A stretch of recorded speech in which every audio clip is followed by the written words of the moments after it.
Brutto, Mari. Also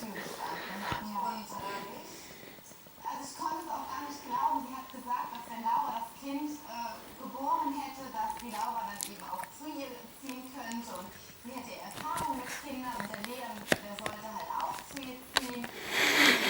Puto, Mari, puto. Die Nachricht war echt der Hammer für mich. Da war diese Steffi Wagner also tatsächlich die treibende Kraft hinter der ganzen Sache. Sie hat also nicht nur den Hannes gefallen, sondern auch noch meine Kinder.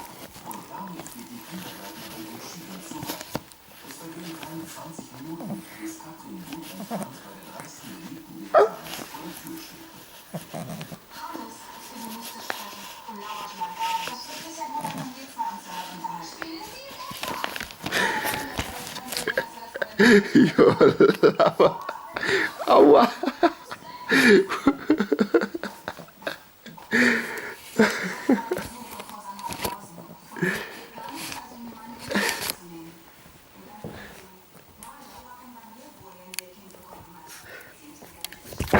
Ui, warte, Mari, pass.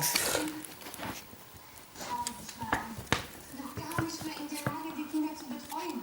Deswegen musste ich die Initiative ergreifen. Tut mir leid. Sie sind sowas von verlogen. Ich weiß ganz genau, was Sie wollen. Sie wollen die Kinder. Und ich habe keine Ahnung, warum. Sind Sie krank? So, jetzt reicht's aber endlich wirklich krank ist. Raus mit dem. Aber vorher war nicht so. Sie benutzt sich doch nur. Sie will an unsere Kinder ran. Sie will sich ranmachen. Verstehst du das denn nicht? Das ist doch völlig durchgedreht, Katrin. Jetzt wach doch endlich auf. Sie will sich in unsere Familie reindrängen und du merkst überhaupt nichts mehr. Sieh's bitte ein. Laura will nichts mehr mit dir zu tun haben. Und wenn du nicht aufpasst, dann geht's dir mit Leon ganz genauso. Siehst endlich ein, du hast verloren. Kapier's? Laura. Was sagst du denn? Wie viel Sachen jetzt auf dich? Was ist das? Ich will beim Papa bleiben.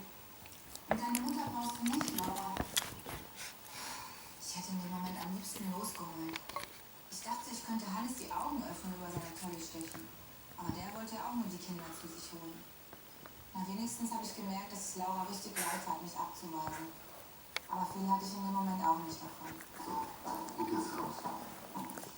Geh bitte.